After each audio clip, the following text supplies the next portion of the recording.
vamos a ir inmediatamente con nuestro próximo invitado. Y a propósito, gracias a nuestra amiga Lorena Egas, la licenciada Lorena Egas, que siempre está muy activa en este tema. Claro, este es desde el lado y punto de vista, lo tenemos que decir, que no están de acuerdo con la despenalización de la eutanasia en el Ecuador, cosa que ya ayer la decisión de la Corte Constitucional dio pues la luz verde para aquello. Así que empecemos, doctor. Felipe Dávalos, sabemos que usted en 15 minutos tiene que entrar a una operación y la pregunta de rigor es, con la decisión de la Corte Constitucional, ¿qué opciones tienen los grupos que no solo se denominan Provida, sino que además no están a favor por temas científicos y también jurídicos de que se apruebe la eutanasia en nuestro país? Bueno, primero buenos días con todos a los radioescuchas. La, la postura de ciertos grupos, incluidos de los gremios médicos, es dar que esta sentencia abre una posibilidad y un espectro en el que hay un desconocimiento de conceptos, es decir, la eutanasia se debe definir de la forma, es decir, por concepto. Sabemos que la eutanasia es la decisión de poner fin a una vida con intención previa a causas naturales. Esto quiere decir que detrás de esto se busca aliviar sufrimientos aplicado en casos terminales o en condiciones graves o incluso irreversibles. Dentro de este tipo de conceptos tenemos que saber que existen dos formas. La eutanasia activa, que es la eutanasia, digamos, que se aplica directo a una sustancia a un paciente y que provoca la muerte a través de la intervención de un profesional de salud. Y luego la eutanasia pasiva, que es en la que a los pacientes se les retira tratamientos en los cuales sus vidas dependen. Entonces, a través de esto, acelerando el curso de enfermedades o inmediatizando el proceso de la muerte. Ya. Ahora, yo he escuchado, y no sé si también esto es una preocupación, doctor, que en algunos países, como en los Países Bajos u Holanda, como le queremos llamar, hay un porcentaje muy alto de casos de eutanasia en las que no son aprobadas por el propio paciente, sino que lo hacen sus familiares. Pues me imagino el paciente o la paciente ya no está consciente o no está en condiciones De de decidir. tomar una decisión. ¿Qué ocurre en ese caso? En Bueno, estos casos. en estos casos, como usted dice, es la familia la que decide por casos, por situaciones varias, suspender los tratamientos que mantienen vivos a los pacientes. Pero esto es un concepto interesante que usted menciona en el sentido de que involucra un sentido de abandono para los pacientes y se les niega un acompañamiento y un curso natural de las enfermedades. Muchas de estas enfermedades que hoy en día se consideran como curables e irreversibles, tenemos acceso a tratamientos y a mecanismos que nos ayudan a garantizar una calidad de vida mucho más digna que la que se tenía hace por lo menos 15 o 20 años, en el sentido de que esto solo destaca una necesidad de que los ministerios y los gobiernos centrales tienen que plantear estrategias y mecanismos en las que podemos garantizar el acceso al cuidado paliativo de todas las personas, independientemente de su estado de afiliación o no a un seguro. Es decir, el gobierno debería garantizar los programas de cuidados paliativos para que no sean responsabilidad entera de los pacientes, de las familias, que sí son cargas graves, pero muchas veces los pacientes cuando detectan o se diagnostican estas enfermedades, son ellos mismos los que les piden a sus familias, por favor, no me abandones y hagamos todo lo que sea necesario, incluso cuando la enfermedad siga su curso natural, que es el caso que yo he visto muchas veces en mi práctica. Yo ejerzo una forma de mi profesión que ha sido en cierta forma abandonada no solo en el contexto de la pandemia, sino por los casos, por la medicina tradicional, en el sentido de que yo hago muchas visitas domiciliarias y veo pacientes en cuidados terminales en sus casas y les hago y les ayudo en el acompañamiento para garantizar su vida y el resto que les y el resto que quedar. Don Alcides Montilla y luego el licenciado Julio Ayala. Doctor Dávalos, usted como médico internista, ¿verdad? Le pregunto, ya la Corte Constitucional ya autorizó la eutanasia, guste o no guste. Y yo le pregunto, en el caso de los médicos, en el caso de ustedes, ¿están obligados o no a participar de la eutanasia o lo que se llama también el suicidio con ayuda médica? ¿Están obligados o no? Bueno, existe lo que son objeciones de conciencia, ¿no? El médico no tiene obligación de realizar este tipo de procedimientos si es que tiene una decisión propia de por medio. No se le puede obligar a ningún médico. Sin embargo, justamente esta sentencia ratifica que cualquier eh, se tiene que clarificar también cuál va a ser el personal que esté capacitado para hacerlo y las formas en las que la ley lo permita, porque acordémonos que la sanción son de 10 a 13 años. La sanción que se está omitiendo con esta sentencia es que esta acción que produce la muerte de una persona se penalizaba antes con 10 a 13 años de cárcel, el artículo número 44 del Código Orgánico del COIP. Pero como médicos sí hay la posibilidad de objetarse. Incluso O sea, el gremio médico mundial se ha pronunciado de que ellos no están de acuerdo con con las pronunciaciones de legalizar la eutanasia, porque corresponde en qué plano pone eso al médico. Es decir, cuando un enfermo llega a una condición, hay que definir, es decir, el gobierno va a tener que ratificar y restablecer todos los conceptos de enfermos incurables y terminables, porque un enfermo incurable podemos establecerlo como un hipertenso, como un diabético, para la cual no existe una cura. Es decir, un diabético doctor, nunca se cura, un hipertenso nunca doctor, se cura. y entonces, si todos están en desacuerdo, hablo de los médicos, no se puede cumplir esta resolución de la Corte Constitucional, pues. Es decir, tenemos que esperar el pronunciamiento del Colegio Médico, no solo de Pichincha, que es mi caso, sino también nacional. Pero yo estoy eh, seguro que el pronunciamiento debe ser que no están de acuerdo, como lo ha dicho los gremios médicos mundiales también. En Canadá, un gran caso donde es bastante común la eutanasia, ¿sí? Los pacientes se les sugiere la eutanasia porque alivia la carga que tiene el sistema de salud nacional e incluso sus familias, porque tristemente hay que hablar de cifras y de números también. Un enfermo terminal y un enfermo en la última etapa de su vida requiere más cuidados y eso es gastos más que lastimosamente los gobiernos no destinan.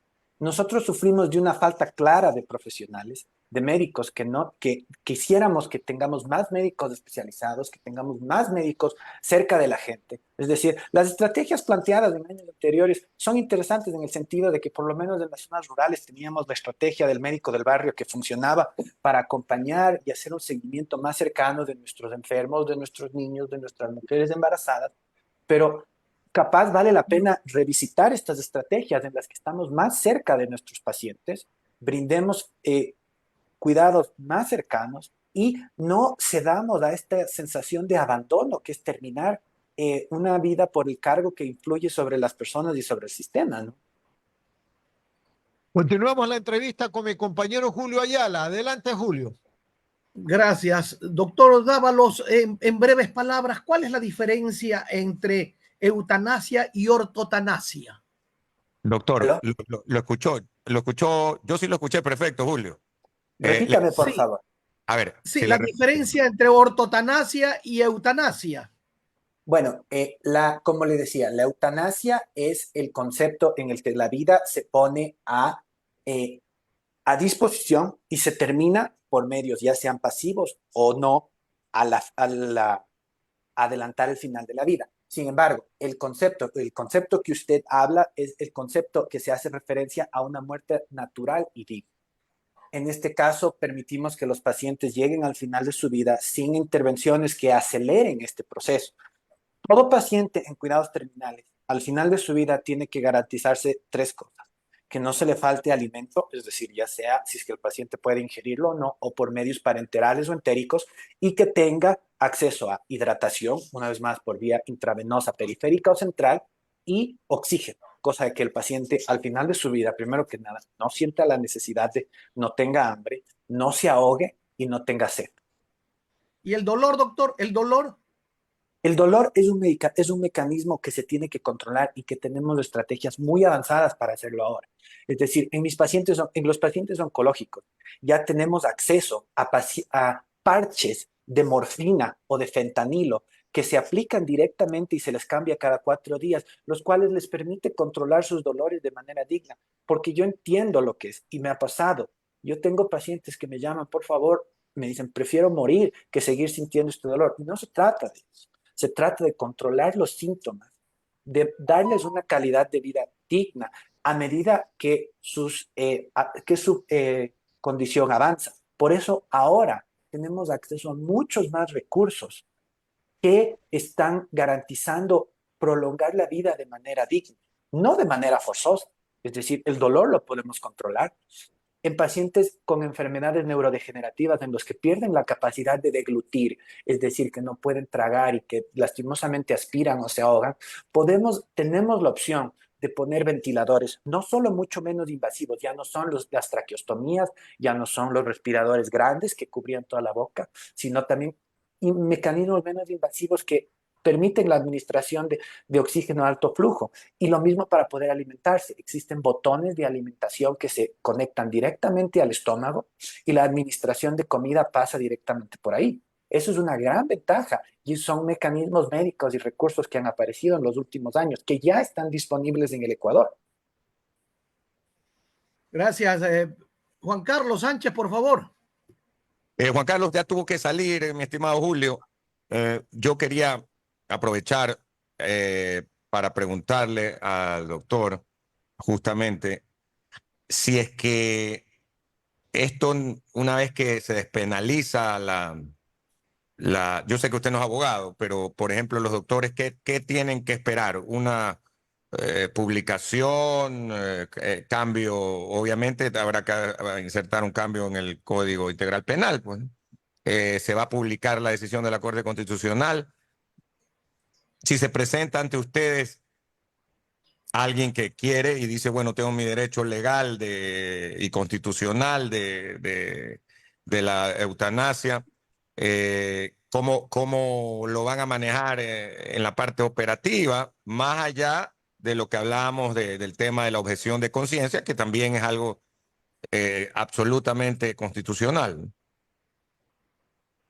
Bueno, el Ministerio de Salud Pública, que me supongo que será la institución con la que comience, si es que comienza, que esperemos que no, este tipo de prácticas, deberá emitir normas y lineamientos de práctica clínica. Es decir, en el ejercicio de la medicina pública, nosotros tenemos lineamientos que son las guías de práctica clínica, lo que quiere decir que habrá mecanismos que nos dicen, por ejemplo, el manejo del hipertenso comienza así, así y así, de la embarazada es así, así y así, y me supongo que se emitirán también normativas, las cuales los médicos tendrán que seguir y podrán, en su defecto, como usted dice, objetarse o no. Entonces, es importante que existan lineamientos claros y legislaciones claras que protejan al médico en este tipo de circunstancias. Porque como usted dice, o sea, el médico tiene que tener la posibilidad de, por un motivo ya sea de conciencia o incluso de criterio médico, porque la función del médico es esa, es garantizar la vida, no terminar. Correcto. Don Alcides. Aquí hay una disposición de la Corte, doctor, de la Corte Constitucional, que dice, hay tres aspectos que se deben cumplir para que se ponga en vigencia realmente la eutanasia.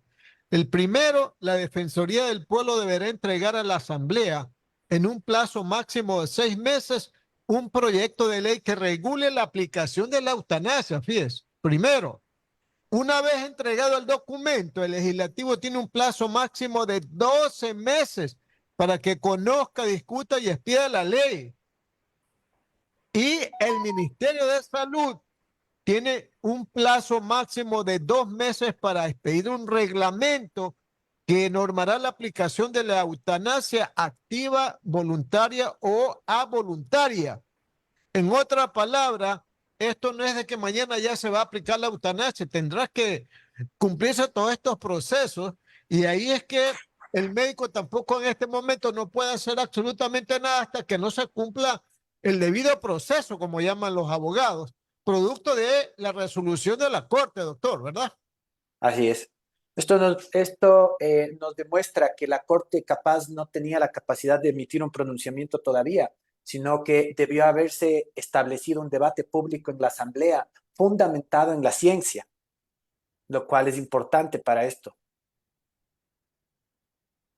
Y claro, el punto de vista médico que es fundamental, porque no olvidemos que esta es una situación que en donde están inmersos creencias religiosas, creencias familiares, creencias personales y sobre todo fundamentalmente el punto de vista de la enferma o del enfermo. Que si no hay un punto de vista de la enferma o del enfermo, no se puede hablar de eutanasia, ¿verdad, doctor? Así es. Por ahora, si es que se analiza caso por caso, tendrá que ser un proceso que va a ser no solo mucho más largo, pero por ahora los médicos nos debemos regir de acuerdo a la ética, que es oponernos a terminar vidas que no corresponden. Es decir, matar enfermos para aliviar cargas o causas, eso no es correcto. Don Julio Ayala, su pregunta final. Para ratificarme en el hecho de que esta disposición de la Corte Constitucional me parece traída de los cabellos, porque el artículo 66 de la Constitución garantiza la vida, no garantiza bajo ninguna circunstancia la muerte, ¿no? No sé, y como opina el doctor Dávalos, me parece correcto. Esto debió haberse socializado, debió haberse discutido, porque no es posible pues que así porque sí, por más Corte Constitucional y por más que sus resoluciones tengan el carácter de vinculante, vaya en contra de la propia Constitución, que la obligación de la Corte Constitucional es defender la Constitución, es hacer que las cosas estén dentro de la Constitución, pero me parece que se han salido, ¿no? Y se han salido sin consultar previamente con quienes deberían haber opinado al respecto, porque, por ejemplo, que los médicos tengan la potestad de quitarle la vida a una persona. Bueno, el juramento de Hipócrates es todo lo contrario, ¿verdad, doctor Dávalo? Así es, así es. El juramento hipocrático lo que garantiza, es decir, cuando nosotros hacemos el juramento hipocrático, que en mi caso fue cuando nos graduamos, no cuando empezamos, sino es el respeto de la vida y la integridad al paciente. Esto garantiza el compromiso del médico para usar las habilidades y recursos que tiene para beneficio de los pacientes y no causar daño intencionalmente. De hecho, ese es el fundamento. Primero, no hacer daño. Esa es la base del juramento hipocrático. Don Andrés. Muchísimas gracias. Sabemos que tiene que entrar a una muy pronta cirugía, doctor, ¿no? Gracias. Muy amable por estar con Gracias nosotros. por el espacio. No. Tema interesante. Esta mañana también, 7 de la mañana, escuché en Sin Amarres que estuvo la doctora Maldonado. Y bueno, también hablando sobre este tema